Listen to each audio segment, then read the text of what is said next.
Hi guys, and welcome back to my YouTube channel. Thank you so much for tuning in, and yeah, enjoy the video.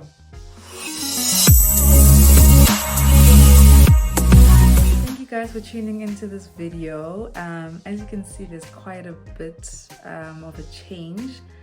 I managed to put like an intro into the video.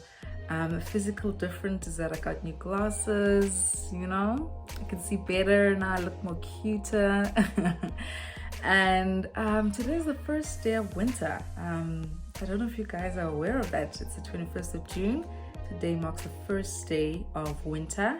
It's called the June solstice. You can read up on it. I can talk about it in the entire video, but today's video is not about that. And most importantly, I am 24 now. It was my birthday on the 10th of June.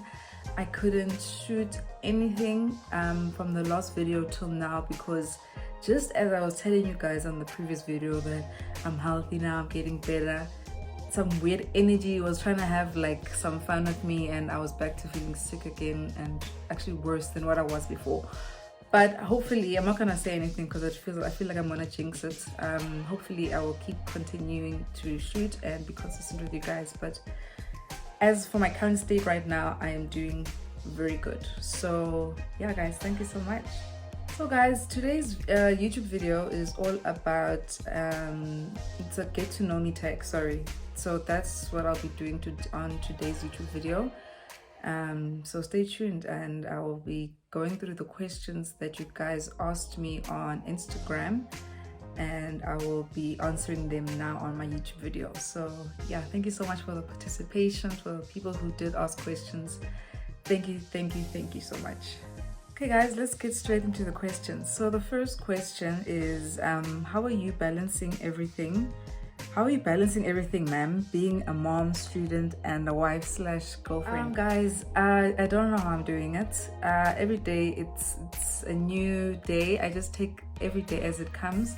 Some days you feel like you're doing the right thing and everything is going properly and everything's in order, everything is organized. And the next day, everything is upside down. You're not feeling well, you're feeling depressed.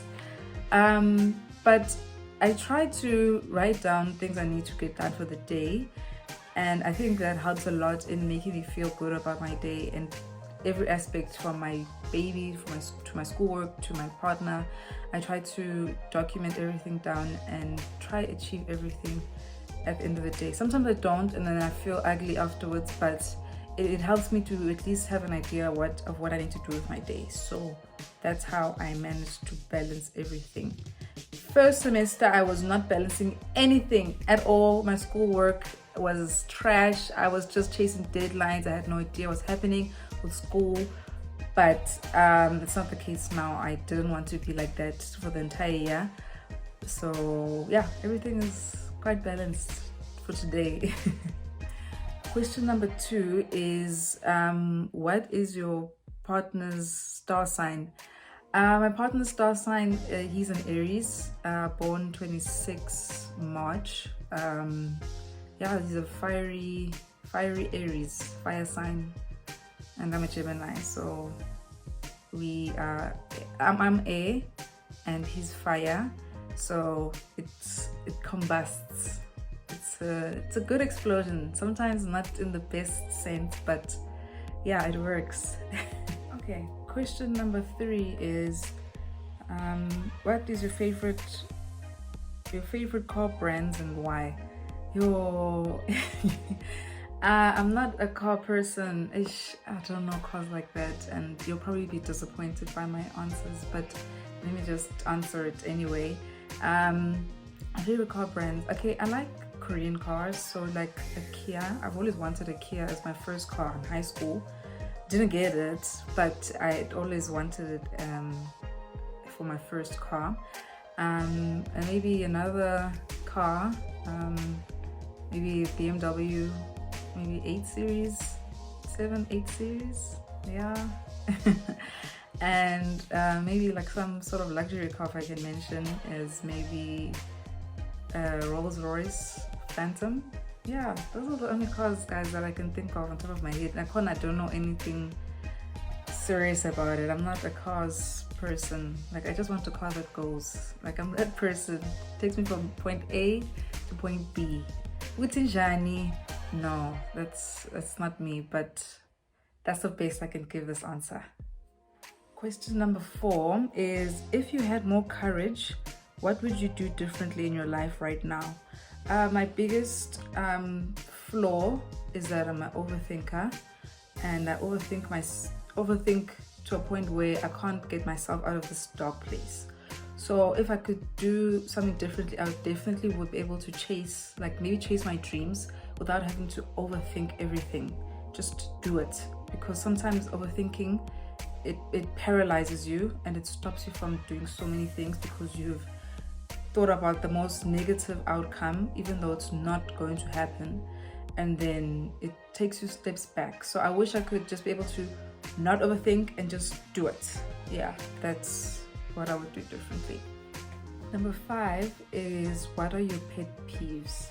My pet peeves is somebody who talks with food in their mouth, or bubble gum especially. That's so disgusting. I can't stand that. I get personally very angry, like inside. I don't show it obviously, but it is like a volcano eruption that's happening within me.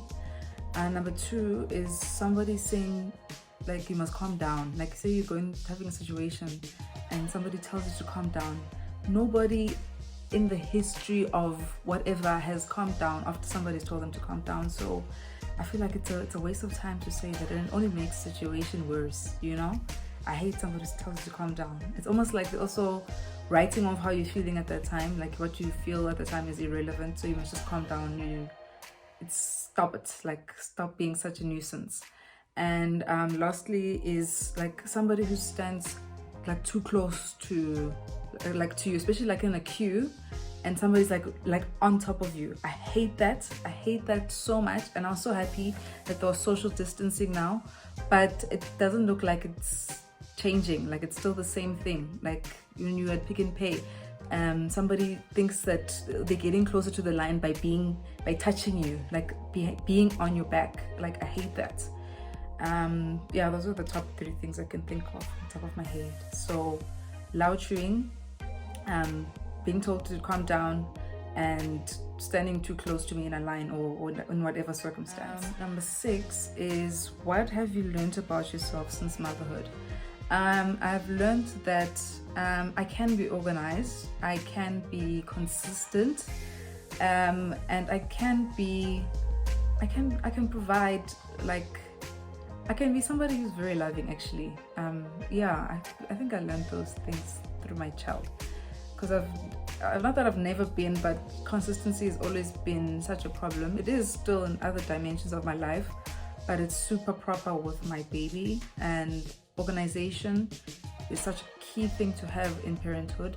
I learned that through motherhood. I would never known. And yeah, like, those things I battled with, and I learned that I can actually overcome them, and they can become strengths instead of weaknesses.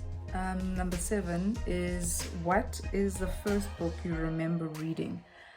I remember reading 2 books, actually. I remember reading Captain Underpants. For people who know Captain Underpants, the thingamajig, that toilet that speaks. Yeah, that was, I think, in grade 2. And I remember reading books, The Hardy Boys. I used to be like a very serious tomboy growing up. So I would like to read stuff like that. I forgot what the name of the book is. I just remember in my head now, The Hardy Boys. Those are the 2 books. Number 9 is, what is hard about being a parent? What is hard about being a parent, is that there's no day offs. Like, okay, there's times where you can take your child to go visit and stuff like that, but I'm saying, like, when you're with a child, your child doesn't understand that you can also get tired, you can also get drained. Sometimes you're not in the mood, sometimes you're feeling down and depressed. Your child constantly needs you, and sometimes that can take a huge toll on you and can be very hard, because sometimes you need somebody for yourself. Sometimes you also want to be dependent on somebody, whether it's emotionally, or just, you know, like in whatever way. So I think for me that's the hardest part, is that I have to always be there and I always have to be providing. There's no time to, you know, say, there's no time to be sad and stuff like that. So that's one thing I can say is hard about being a parent. Number 10 is what's up with the whole green life, organic life situation. Guys, I'm not sure if you know this. I think in 2016 I had a lump in my left breast, and after that whole situation of going up and down at doctors and it being painful and stuff like that, and obviously cancer scares that come with it, I felt like I was doing something wrong in my life. There was something I need to change, and maybe it's in the stuff that I eat or the stuff that I put on my body, because with all that I was reading, cancer is caused by like the stuff that we eat, like the, you know, fast food have all these weird ingredients and chemicals and toxins. So I was like, I need to change my life. I need to change my life. And the first thing I did was change everything that I put on my skin and everything that I use in the house, basically. Not even just cleaning, like stuff that I use in the house, but more emphasis on cleaning. So I decided that I don't want anything toxic and anything that is not beneficial towards myself. And then after I realized that I don't want anything harmful to myself, I started becoming more educated about how important it is to keep our earth, you know, clean and without all these bad things that are happening with the plastic and all the pollution. So after I was like, I don't want to be making myself filled with toxins. I also don't want the earth full of toxins.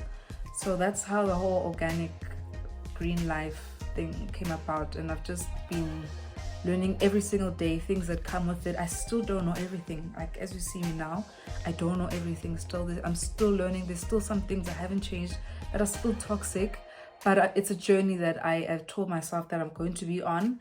And yeah, that's how everything started. And I'm super obsessed with anything that is beneficial to myself and to the earth. So that's just me in a summary. Yeah. Okay, number 8 is, what do you dislike about living in your neighborhood? Okay guys, I stay in the Midvaal, which is close to Vereeniging, for people who don't know this municipality, this region, sorry. So this place doesn't really have a lot going on. It's more like farmlands, you know, there's nothing really interesting this side. Like it's very farmlandy, like there's plots and yeah, there's just like lots of open space and there's nothing really happening. There's not much complexes. I have to travel 10 kilometers to go to a mall or a discount, something as simple as that. Yeah, so what I don't like about it is that it can get lonely sometimes, like you in the middle of nowhere basically. And there's not that buzzy. I like the buzzy feel sometimes, like, you know, that city vibe where there's convenience of shops everywhere, there's, you know, there's just that vibe happening. And there isn't that this side. It's a wonderful place for people who don't like noise and who just like peace and quiet. You know, like we have neighbors. I barely see my neighbors. I barely hear them. So for people who like stuff like that, it's a plus. I like those things, but too much of it, it can get very not nice. You know, it can get pretty isolated. Yeah. So sometimes I do miss that city, you know, Joburg vibe. Yeah. So guys, that's all the questions I have. Thank you so much to everybody that participated and gave me questions to answer for this video. Yeah, that's it. I'm done talking to you guys about my life. But before I do go, guys, please don't forget to like, subscribe, and to turn on your notifications so you do know when I do post. And thank you so much for your love and support. Bye guys.